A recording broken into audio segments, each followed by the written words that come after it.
osoo namaa ta'e namaa mijatee biyya namaa kanatti gadda laphee namaa cabsu osoo dhaga'uu baataanii baay'ee natti tola. Garuu namaaf hin mijatu.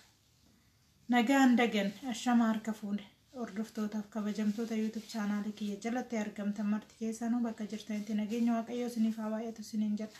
Waa xiqqoota akkasii qooduu fanan dhufe daqiiqaa muraasaaf innis maali inni erga walii hordofnee yaada walii kan walii dhageenyu eegataanii numatu maatiidha, numatu fira, numatu rakkina keenyas gammachuu keenyas walirratti waliif dhagaa yookaan immoo waliif gadda kan jedhu natti dhagaameen asuma isinii dabarsuu dhufe naaf qalchaan isiniin jedha. Innis maali inni jennaani namni hundi keenya yeroo asirratti baanee wajjin kofallu wajjin haasofnu keessi keenya gaarii miti. Keessi keenya madaa qaba.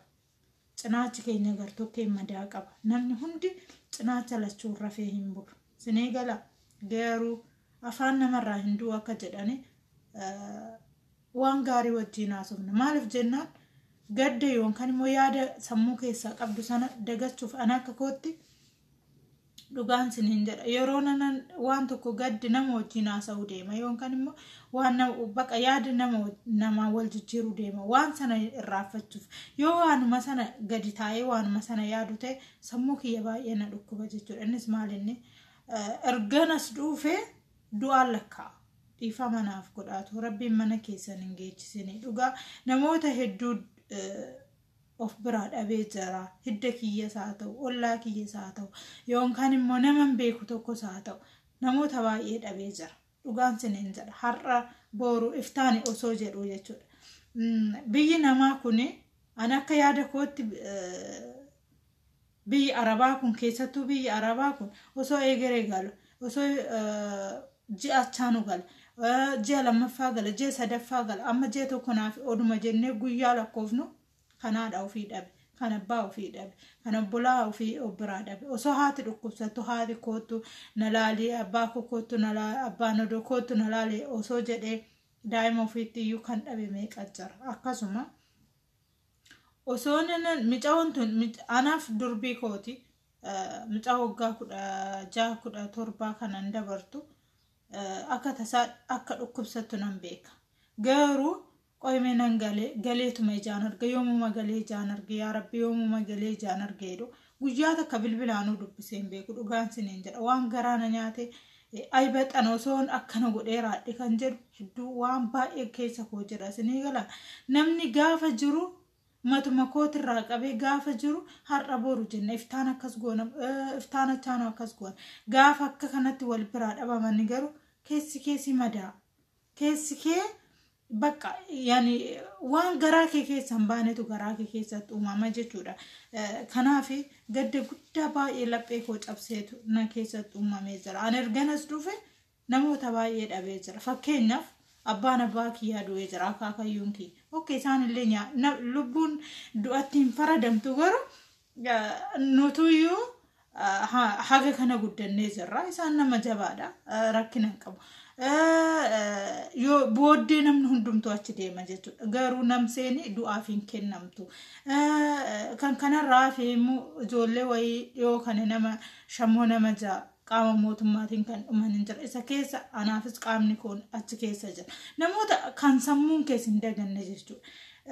Kanaaf hundi kana maal isinitti gadi fuudhuu barbaade seetan. Hundi keenya jechuudha. Hundi nama anarraa qabee keessi fayyaa miti. Dhugaan siniin jedha jechuudha. Keessi fayyaa miti. Cinaachisaa fayyaa miti. Dhofkanneetuma jiraanna jechuudha. Kanaaf hoggaansi wajjin kolfee taphadhu dhugaan siniin jedha kaleessa bakka kaleessa akkuma boo kana oole boonyi nama deebisa osoo boonyi nama deebise Haacaaluu Hundeessatitu ka'aayu. Hundumarraa jechuudha. Garuu boonyi nama deebisu dura waan sana godhuudha malee jechuudha. Sinii gala gaabbiif eegen duuba oolti jedhan dura waan sana godhu. Kanaaf dhugaan siniin jedha ani timirtii guddaa fudhadhe kanarra waggaa 2 jechuudha. Kontiraata waggaa 2 yoo ta'an waggaa 2 keessatti deemanii maatii ofii laalanii deebuun ana akka kootti bu'aa qaba. Ana immoo waggaa shanan kan waggaan dura dhufu mucaan tun normaali. Mucaa barattuu turte, mucaa cimtuu turte, amala gaarii qabeetti mucaa akkamii turteen sinee jedha. Rabbiin immoo waan gaarii keessa laalee fudhata waan ta'eef waan godheef isa beeka. Garuu waggaa shanan kana keessatti dhibee kana hundirra buutee dhibamtee manatti haftee akka kana hospitaala meeqa dirasii deemamee akka dhukkubsantu kan ani nagarra. Guyyaa takka bishaan bitee haayilaandii takka bishaan haayilaandii takka bitee kenneef hin beeku. Dhugaan sineen jedha. Garuu har'a garaa nama nyaatti. Sinee gala ani imimmaan nan har'a buusu kun ishiidha omaan godhu ana baddala malee jechuudha.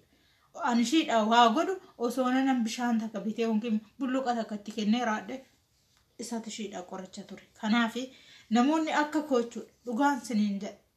Namni maatii kee keessa isaa dhukkubsatu. Haadhaaf abbaan keetii isaa dhukkubsatu. Obbolaan keessan isaa dhukkubsatu. Deemaa dhaqaa laalaa.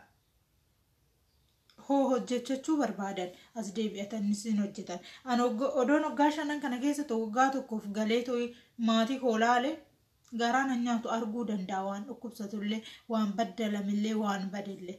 Garuu bakkuma tokko taa'uun booda gaafa akkana of duuba garagaranii ilaalan jechuudha waan garaa nama nyaatu osoon akkana godhee raadhe osoon akkas godhee raadhe jettee booda garaa si nyaata jechuudha. Sinii galee kanaaf dhugaan siniin jedha. Ana bichaa miti. Kan abbaa ofii dhabee jira. Kan obbolaa ofii dhabee jira. Kan haadha ofii dhabee jira. Odumaas taa'u jechuudha. Sinii galee waa hundumtuu immoo qabeenyas ta'e maalis ta'e lubbuu namaa hin caalu. Yoo hojjetan bakka hundumattuu nu dhufu.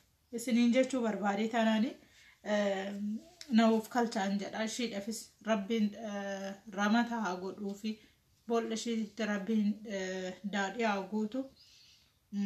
Chaansidhaan kichuu taaftee wanni garaa na nyaatu immoo beektan hiriyoota ishee hoggaan arge baqa feesbuuka kanarratti nan argama ijoolleen ishee wajjin baraxaarra kaampaasii deemtee jirti.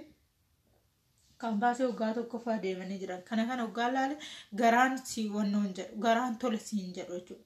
Sinii galee kanaaf waa hundas immoo rabbitu nu uume rabbitu nu fudhata waa hundumaa jechuudha. Sinii gala ani yoo ilkaan takkana keessa cabte ilkaan sana rabbitu naa uume.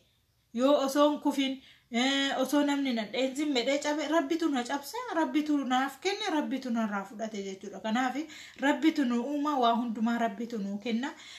Namni gaafa jiru waliif hin taane gaafa du'e yoo waliif boo'e akka kootti bu'aa hin qabu. Kanaaf jiraatti walii ta'uun jiraatti walii yaaduun waanuma si'aatii takka wal dhaban kanaaf wal loluun waan hin taane wal godhuun kinoo gaafa akkanaatti nama gaabbisiisa. Dhugaan siniin jedha akka dhukkubsattu nan beeka garuutu immoo qoy yaa rabbii koo waan fedhes ta'u inuma galee jaan arga waan akkasii kana jedha. Anis nan gala yeroo muraasaan booda yaadee jira. Garuu rabbiin jalatti muree guyyaa kana na dhageechise humaa godhuu hin dandeenyu. Akka kootti warri akka koo ani bakka koo bu'ee sinitti hima. Maatiin kee dhukkubsate taanaani haadhiif abbaan kee dhukkubsate obboleeyyan kee dhukkubsate taanaani galii laali. Galiitoo laaliitoo deebitee hojjetachuu hin dandeecha. Ani akka kootti booda odoon akkas godhee odoon akkana godhee raadhee jedhanii yaaduun suni of baddalaa jira malee abbaa sanii homaa godhu mucaa tana kaasuu hin danda'u. Kanaaf obboleewwan kee waan akkanaatitu jira. Isinillee irraa waa tokko hubattan jedhee yaada. Homaa gochuun hin danda'amu waan jedhu illee na jalaa badaa jira. Hedduuta kanatti dhagahamee jira rabbi dhugaa. Duuti ani kara deemanu yoo du'e abbumti feeyuu yoo du'e obsa hin qabu garuu waan baay'ee tokko laphee koo cabsee jira. Maalinni seetan osoo nanan oggaa sana akkana godheeraadhe. Osoo nanan barreen gaddaa galeeraadhe. Osoo ji'arraa sana galee nan gala gaafan jedhe san galeeraadhe argee ture akkana godhee ture.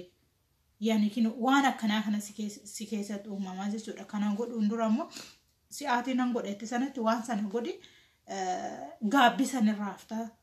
Kanaan siniin jedha obboleewwan kiyyaa hundumti keessanu irraa waa hubattu dheeraa yaada.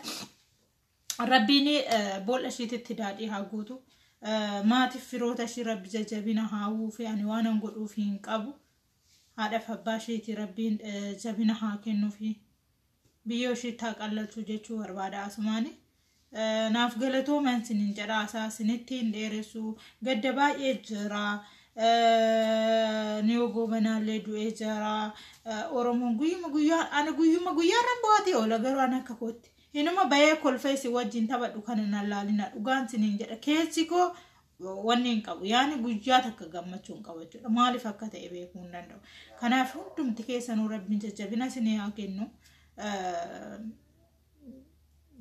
waa'een niyo gobanaati gadda oromoo hundaati waan ta'eef rabbiin hunduma keenyaaf jajjabina haa kennuun siniin jechuu barbaada na jajjabaadha naaf galatooma hundumti keessanuu bakka jirtanitti rabbi gadda sinin dhageechisanii gammachuu malee dhugaa biyya namaatitti biyya kee yoo jiraatte teechillee aara galfattaa gadda keellee ofirra dabarsitaa waa baay'eetu jira sinii gala keessattuu gaddi foon keeti hedduu takkasii huba hedduu takkasii baddala kanaaf jennaan waan hundaafu rabbi obsa nuuf haa kennu obsa siniif haa kennu waan ta'uudha ka'ee tokko dura godha gaafa ta'ee raawwate hin gaabbinaa siniin jechuu barbaada naaf galatooma turtii gaarii